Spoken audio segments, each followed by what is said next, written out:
Hello बच्चों, स्वागत है आप सभी का अभिदय एकेडमी क्लासेस में एक बार फिर से। आज मैं लेकर के आई हूँ हमारे एमसीक्यू क्वेश्चंस, वो भी टॉप एमसीक्यूज क्वेश्चन। कितने होंगे? 40 होंगे, है ना। यहाँ पे हम कुछ 40 एमसीक्यू क्वेश्चंस को सॉल्व करने वाले हैं, जो कि आपकी एग्जाम के पर्पज से बहुत ज़्यादा इंपॉर्टेंट हो सकता है। ठीक है, तो पेन कॉपी लेके बैठ जाओ और आगे चलते हैं, स्टार्ट करते हैं। तो बेटा आपके बोर्ड्स आ रहे हैं, बहुत नज़दीक आ रहे हैं, तो बेटा अच्छे से मन लगा के पढ़ो और एमसीक्यू सेशंस को अच्छे से देखो। चलो, क्लोरोफिल किस कोशिकांग में पाया जाता है? तो क्लोरोफिल एक ग्रीन पिगमेंट होता है ना, हरा रंग का हरित लवक होता है। और ये कहाँ पाया जाता है? पत्तियों में पाया जाता है। क्या होता है? हरित लवक। याद रहेगा, ये ग्रीन पिगमेंट होता है। कैसा? ग्रीन पिगमेंट होता है, इसलिए मैंने ग्रीन कलर ले लिया, तुम लोग को याद रहे। क्या होता है बेटा? ग्रीन पिगमेंट होता है। ठीक रहेगा। कहाँ पाया जाता है? पत्तियों में। इन्हीं की वजह से पत्तियां कैसी दिखाई देती हैं? ग्रीन रंग की दिखाई देती हैं। ठीक, चलो आगे चलते हैं। पादपों में हार्मोन फलों के पकाने का काम करता है। क्या पादपों में जो हार्मोन होता है फलों के पकाने का काम करता है? और वो है अगर कौन सा है, तो एथिलीन हार्मोन जो होता है वो फलों को पकाने का कार्य करता है। नेक्स्ट क्वेश्चन की ओर बढ़ते, तो हमारा नेक्स्ट क्वेश्चन क्या है? निम्नलिखित में से कौन सा पादप हार्मोन कोशिका विभाजन में सहायक है? मतलब हार्मोन कोशिका के विभाजन में सहायक है, कौन सा है? साइटोकाइनिन, है ना। याद रखना, इंपॉर्टेंट क्वेश्चन है। एथिलीन के प्रयोग से पौधों में वृद्धि होती है ना। एथिलीन के उपयोग से पौधों में वृद्धि होती है। तो किस प्रकार के पौधों में होती है? नर वाले पौधों में होती है कि मादा वाले? तो बेटा मादा पुष्पों के पौधों में वृद्धि होती है। ठीक है, आगे चलते हैं। हमारा नेक्स्ट क्वेश्चन क्या बन के आ रहा है यहाँ पे? हमारे शरीर में नियंत्रित एवं समन्वय, ये कंट्रोल एंड कोऑर्डिनेशन वाले चैप्टर से है। कंट्रोल एंड कोऑर्डिनेशन वाले चैप्टर्स में आपको पढ़ाया गया होगा, तो उसमें बताया गया होगा कि भाई कुछ ऐसी गतियाँ होती है, ऐसी गतिविधियाँ होती हैं जो कि हमारे द्वारा की जाती है, कुछ ऐसे होते हैं जो कि ऐसे ही हो जाती है। जैसे पलक झपकाना, मैं आपको एक थप्पड़ मारूँ, आपकी आंखें पहले ही बंद हो जाएंगी, तो ये क्या है? अनैच्छिक है कि ऐच्छिक है? तो वो ऐच्छिक गतियाँ हैं। उसी चैप्टर से एक क्वेश्चन निकल के आया यहाँ पे, हमारे शरीर में नियंत्रण एवं समन्वय के कार्य निम्न में से कौन करता है? तंत्रिका तंत्र करती है कि हार्मोन करता है? बेटा दोनों ही करते हैं। तंत्रिका तंत्र अगर आपके हार्मोन्स एक्टिव रहेंगे, हार्मोन्स आपको दर्द हर चीज़ों को बताएंगे, तो आपके तंत्र वैसे ही काम करेंगे, है ना। तो ए एंड बी दोनों ही इसका आंसर सही है। सामान्य मनुष्य के मस्तिष्क का भार, यानी आपके ब्रेन का जो वजन होता है वो कितना होता है? ये मोस्ट इम्पॉर्टेंट क्वेश्चन है और बहुत बार एग्जाम में पूछा जा चुका है। मैक्सिमम टाइम पूछ लेता है कि भाई कितना है। कभी कभी ऑप्शन में तुम लोग को केजी में दे देगा, कभी कभी ग्राम में देगा, तो कंफ्यूज मत हो ना। क्या है? 1300 से 1400 ग्राम। ठीक है, नेक्स्ट क्वेश्चन की ओर बढ़ते, तो हमारा नेक्स्ट क्वेश्चन क्या है? 7th क्वेश्चन इज मास्टर ग्रंथि है। क्या है मास्टर ग्रंथि? पीयूष। ठीक है, ये तो सिंपल सा आंसर है, तो इसको याद कर लेना, है ना। मनुष्य के अग्नाशय में निर्मित होता है। क्या निर्मित होता है बेटा? इंसुलिन निर्मित होता है। कहाँ पे? मनुष्य के अग्नाशय में। नेक्स्ट क्वेश्चन की ओर बढ़ते हैं, तो नेक्स्ट क्वेश्चन इज आनुवांशिक गुणों का संदेश किसमें होता है ना। किसमें होता है? डीएनए में होता है। ठीक है, द्विखुंडन द्वारा जनन होता है। किसमें? द्विखुंडन, मैंने बताया था ना। भाई इसको अगर अमीबा को आधा आधा बांट देंगे तो अलग अलग अमीबा बन जाएंगे, दो अलग ही अमीबा बन जाएंगे। ठीक है, तो ये किस में होता है बेटा? अमीबा में होता है, क्योंकि हाइड्रा में ऐसा होगा तो हाइड्रा जहाँ पे भी वो अलग होके होगा तो फिर अलग उसका ग्रोथ होता है। ठीक है, तो समझ गए। अब नेक्स्ट क्वेश्चन की ओर बढ़ते, तो हमारा नेक्स्ट क्वेश्चन क्या कह रहा है? फ्लोएम द्वारा भोजन का स्थानांतरण होता है। क्या ये बात सही है? हाँ सही है। फ्लोएम और जाइलम हमने दो पढ़े थे। जाइलम क्या करता था? पानी को ले जाता था ऊपर, और फ्लोएम क्या करता था? भोजन को और खाद्य पदार्थों को ऊपर ले जाता था, है ना। किसके द्वारा ले जाता था बेटा? सुक्रोज के रूप में वो ले जाता है। ठीक है, सुक्रोज जैसे ग्लूकोज वैसे सुक्रोज। ठीक है, समझ गए? Energy protein. चलो नेक्स्ट क्वेश्चन इज, दो विभिन्न पौधों के बीच विभिन्न भागों को इकट्ठा करके उन्हें एक पौधे के समान बदलना क्या कहलाता है बेटा?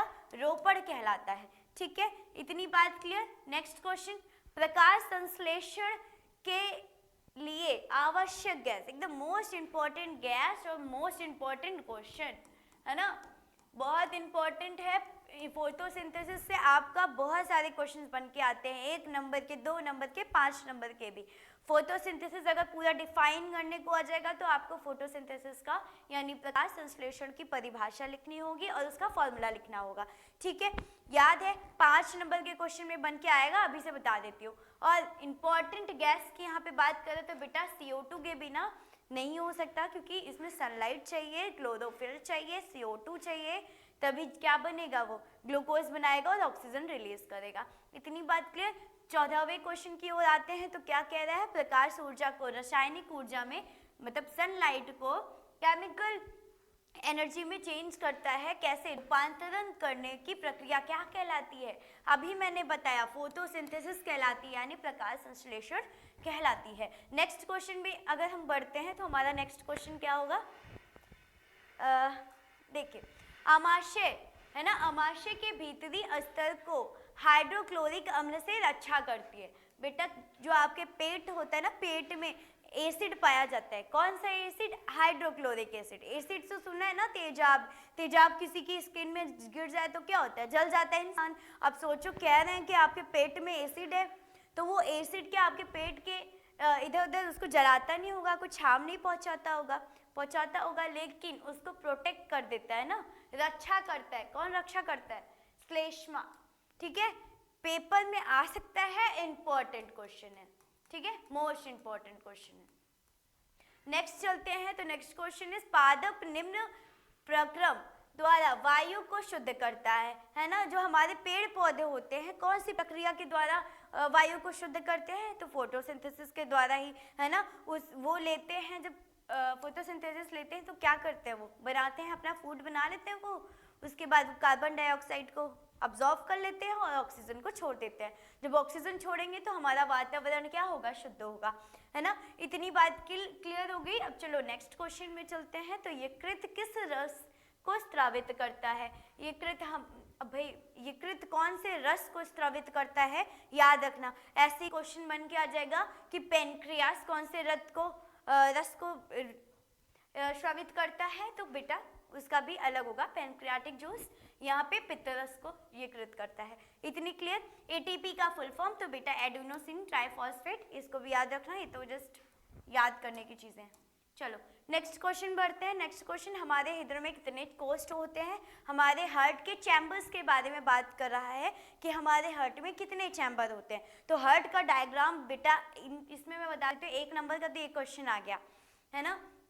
इसके अलावा 5 नंबर के क्वेश्चन में आ जाएगा आपका हार्ट का डायग्राम बनाइए और उसको वेल लेबल्ड करिए, है ना। उसकी जितनी भी चीजें उसको लिख करके बताइए कि वो क्या है, वहाँ पे किसका नाम क्या है ना, कौन सा आर्टरी है, कौन सा वेन्स है, ये सारी चीजें उसमें वेल लेबलिंग के लिए आ जाती है। तो बेटा 5 नंबर में उसका डायग्राम आ जाएगा, है ना, उसका चित्र बनाने को आ जाएगा। और फिर 2 नंबर के क्वेश्चन में ये ऐसे ही आ जाएगा कि कितने किलो का होता है हमारा ब्रेन, है ना। वैसे हार्ट का भी पूछ सकता है। तो हृदय में कितने कोष्ठ होते हैं बेटा, 4 चैम्बर्स होते हैं, याद रखना 4 कोष्ठ होते हैं, है ना।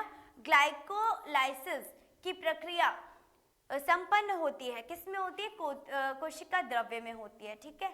इतनी बात क्लियर। नेक्स्ट क्वेश्चन की ओर बढ़ते हैं। तो शाम के समय में वाष्प उत्सर्जन की दर कैसी हो जाती है बेटा, कम हो जाती है ना। उस समय कम इसलिए हो जाती है कि वाष्प इस उत्सर्जन की बात कर रहा है ना, मतलब कि जब सूरज की रोशनी पानी पे पड़ेगी तो भाप बनेगा, लेकिन अगर सूरज की रोशनी नहीं होगी तो क्या होगा, क्या भाप बनेगा, नहीं बनेगा। तो आंसर इज कम हो जाती है। यही अगर क्वेश्चन आता कि सुबह के समय में वाष्प उत्सर्जन कैसा होता है, तो भाई अधिक मात्रा में होता है दोपहर के समय में, क्योंकि सूरज की रोशनी तो भाई पड़ी रही है, तो बढ़ता जाएगा। नेक्स्ट क्वेश्चन क्या कह रहा है, आहार नाल के पाचन तंत्र में सबसे बड़ी ग्रंथि। इंपॉर्टेंट क्वेश्चन है बेटा, इंपॉर्टेंट क्वेश्चन है। क्या कह रहे हैं, बड़ी ग्रंथि की बात करें तो यकृत जो होती है वो पाचन तंत्र की बड़ी ग्रंथि है, ठीक है।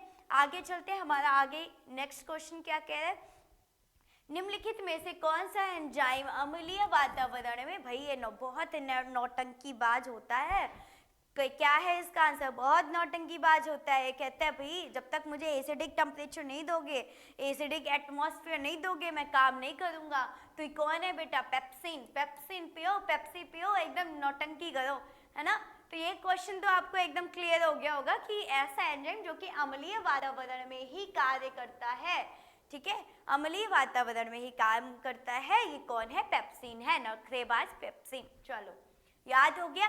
यकृत किस रस को स्रावित करता है? तो बेटा यकृत वाला अभी क्वेश्चन हमने पढ़ा था ना, पित्त रस को करता है, ठीक है। नेक्स्ट क्वेश्चन की ओर बढ़ते हैं। तो नेक्स्ट क्वेश्चन क्या है? किसके निर्माण होने से हमारी पेशियों में खिंचाव होता है? भाई इसके निर्माण, अब देखो कह रहा है कि ये जब बनता है ना तो हमारी जो पेशियां होती है उसमें एकदम खिंचाव होता है, एकदम ऐसे खिंचाव होता है ना, खींचा जाता है। तो भाई क्या है? अब तो देखना पड़ेगा। लैक्टिक अम्ल, मतलब कि जो लैक्टिक एसिड होता है, जब अब देखो लैक्टिक एसिड ऐसे क्वेश्चन पूछ लेता है कि लैक्टिक एसिड कौन से फ्रूट में पाया जाता है? तो बेटा नींबू में, खट्टी चीज़ों में लैक्टिक एसिड होता है, ठीक है। तो यहाँ पे लैक्टिक अम्ल के कारण क्या होता है? मांसपेशियों में, है ना, पेशियों में खिंचाव होता है, ठीक है। श्वसन वर्णक कौन सा है? अब इसमें से श्वसन वर्णक जो कि जब हम सांस लेते हैं लंग्स के द्वारा तो ऑक्सीजन और कार्बन डाइऑक्साइड दोनों ही हमारे हार्ट में जाता है, फिर वो इधर से उधर जाता है। किसके द्वारा बेटा? हीमोग्लोबिन, यानी हमारे ब्लड में दोनों ही चीजें मिक्स होती है ना, ऑक्सीजन भी और कार्बन डाइऑक्साइड भी। नेक्स्ट क्वेश्चन की ओर बढ़ते हैं। तो हमारा नेक्स्ट क्वेश्चन क्या है? मानव में एक दिन में उत्सर्जित मूत्र का आयतन लीटर्स में बताना है। भाई 1 से 2 लीटर होता है, तो इसको भी याद करने का क्वेश्चन है, याद कर लेना। मृदा में अवशोषित जल, यानी मिट्टी में जो जल अवशोषित होता है, एकदम सोख लेता है, तो जल खनिज पादप के किस ऊतक में ऊपर की ओर प्रवाहित होता है? तो बेटा जाइलम से, है ना। जैसे कि ये मिट्टी है आपकी, यहाँ पे आपके रूट्स हैं, है ना, यहाँ पे आपके प्लांट्स हैं, तो बेटा यहाँ पे क्या होगा? यहाँ पे जाइलम के एक पाइप जैसी होगी, तो वहां से क्या जाएगा? ये पानी जो होगा, पानी या खनिज पदार्थ इधर से जाएगा, ठीक है, जाइलम से। याद रहेगा, answer is xylem. Next question की ओर बढ़ते हैं। नेक्स्ट क्वेश्चन क्या है हमारा? खाद्य पदार्थों का स्थानांतरण किसके द्वारा होता है ना। जैसे कि अभी वहां पे वाटर का हमने पढ़ा, वाटर का जाइलम के द्वारा, वैसे ही खाद्य पदार्थों का फ्लोएम के द्वारा। याद हो जाएगा। रंध्रों में द्वार कोशिकाएं पाई जाती हैं, कितनी बेटा? 2 पाई जाती हैं, ठीक है, याद रहेगा ना। चलो नेक्स्ट क्वेश्चन की ओर बढ़ते हैं। आनुवांशिकी का जनक किसे कहा जाता है? तो बेटा मेंडल को कहा जाता है। मेंडल्स में उन्होंने, अभी इसमें 5 नंबर के क्वेश्चन में आता है कि मेंडल्स के सिद्धांत को लिखिए, ठीक है। तो आप सभी मेंडल्स के सिद्धांत को पढ़ के जाना, वो 5 नंबर का क्वेश्चन, ये 1 नंबर का क्वेश्चन है ना, कंफ्यूज मत होना। और इस क्वेश्चन में भी बेटा बहुत तरीके से पूछा जाता है, तो अभी इसी में अगर पूछ ले कि आनुवांशिकी का जनक मेंडल्स को माना जाता है ना। अब भाई कुछ भी उसके सिद्धांत कि मेंडल्स का पहला लॉ बता दीजिए, है ना, मेंडल्स का पहला सिद्धांत लिख दीजिए, मेंडल्स का दूसरा सिद्धांत क्या है उसके बारे में बता दीजिए। ऐसे ऐसे करके 2-3 नंबर के क्वेश्चन भी आ सकते हैं, 5 नंबर का बड़ा क्वेश्चन भी दे देगा, क्योंकि सारे सिद्धांतों को एक्सप्लेन करिए, अच्छे से परिभाषित करिए, है ना। नेक्स्ट क्वेश्चन क्या है यहाँ पे? पुष्प में लाल रंग लक्षण प्रभावी होता है, विपरीत लक्षण बताना है कि भाई लाल लक्षण प्रभावी है, बहुत प्रभावी है, तो अप्रभावी लक्षण कौन सा होगा? तो बेटा व्हाइट कलर, है ना। और इन दोनों का जब क्रॉस हो जाएगा तो कौन सा कलर बन रहा था? पिंक कलर बन रहा था, है ना। यहाँ पे क्रॉस की बात नहीं हो रही है, ठीक है। नेक्स्ट क्वेश्चन की ओर बढ़ते हैं। तो द्विसंकरण क्रॉस में लक्षण प्रारूप का अनुपात बताना है, तो 9:3:3:1, ये सब MCQ क्वेश्चंस हैं। तो बेटा इन सब चीज़ों को आपको याद करना पड़ेगा, क्योंकि अगर आप इसको वहाँ पे निकालने बैठ जाओगे तो फिर भाई बहुत टाइम ले लेता है, टाइम टेकन है, इसलिए इन चीज़ों को याद कर लेना, ठीक है। लैंगिक जनन द्वारा उत्पन्न जीवों में विभिन्नताएं दिखाई जाती हैं, है ना। कैसी विभिन्नताएं? बेटा बहुत ज़्यादा अधिक विभिन्नताएं दिखाई जाती है, ठीक है। अधिक विभिन्नताएं मतलब उसमें बहुत अलग अलग तरीके के, भाई क्या पता, कोई लंबा हो सकता है, कोई मोटा हो सकता है, कोई छोटा हो सकता है, कोई, मतलब उनमें अलग अलग ही भिन्नताएं दिखाई देंगी। चलिए नेक्स्ट क्वेश्चन की ओर बढ़ते तो हमारा नेक्स्ट क्वेश्चन क्या है? आनुवांशिकता की इकाई मानी जाती है किसको? जीन को मानी जाती है ना, याद रखना। गुणसूत्र बनते हैं किसके? प्रोटीन और डीएनए दोनों से ही गुणसूत्र बनते हैं। कितने गुणसूत्र? अब इसमें भी क्वेश्चन बन के आता है कि महिलाओं में कितने गुणसूत्र होते हैं, है ना, मानव में कितने गुणसूत्र होते हैं, जानवरों में कोई जानवर का नाम कितने गुणसूत्र होते हैं, तो उसको आपको याद करना पड़ेगा। आपकी बुक में एक ऐसा चार्ट दिया हुआ है एनसीईआरटी में, ठीक है, अगर आता है क्वेश्चन तो आप उससे कर सकते हो, तो अच्छे से बेटा पढ़ लेना इस चीज़ को, ठीक है। तो इसमें प्रोटीन और डीएनए दोनों ही इसका आंसर है। नेक्स्ट क्वेश्चन की ओर बढ़ते हैं। तो नेक्स्ट क्वेश्चन क्या है, जीन किसका छोटा सा खंड होता है? तो बेटा डीएनए का ये छोटा खंड होता है, ठीक है। निम्नलिखित में से कौन अजैव कारकों के उदाहरण है? अजैव कारकों के उदाहरण बेटा इनमें से ये सभी होंगे। तापमान, अजैव, अब देखो ऐसे कारक पूछ रहा है जिससे चीजें अजैविक होती हैं, यानी जन्म नहीं ले सकती। जैसे तापमान अगर ज्यादा होगा, है ना, ज्यादा टेम्परेचर में क्या होता है, कीटाणु जो होते हैं ज्यादा मर जाते हैं ना। जैसे दिवाली के समय तुम लोग दिया जलाते हो तो इतने सारे जो कीटाणु होते हैं आसपास क्या हो जाते हैं, जल के मर जाते हैं। तो टेम्परेचर, वर्षा से भी बहुत सारी चीजें होती है, मिट्टी से भी वो अवशोषित कर लेते हैं। तो तीनों ही इसका आंसर सही है। चलो आगे चलते हैं। हमारा नेक्स्ट क्वेश्चन, हमारे आहार में आयोडीन की कमी, है ना, आयोडीन की कमी, भाई इतना ऐड देखे हो कि नमक में आयोडीन होता है ना, तो भाई आयोडीन अगर वही नमक आप ज़्यादा खाते हो तो आपकी हड्डियाँ गल जाती है, ऐसा मम्मी पापा कहते हैं, है ना, सुने होगे ना। तो बेटा नमक में आयोडीन होता है, और अगर आयोडीन आप कम खाते हो, नमक कम खाते हो, ऐसा नहीं कह रही हूँ कि बहुत ज़्यादा मुट्ठी मुट्ठी खा लो, नहीं, अगर सही मात्रा में आप नहीं खाते हो तो क्या होगा, गायत्री की प्रॉब्लम हो जाएगी, जिसे गेगा भी कहते हैं ना, गेगा।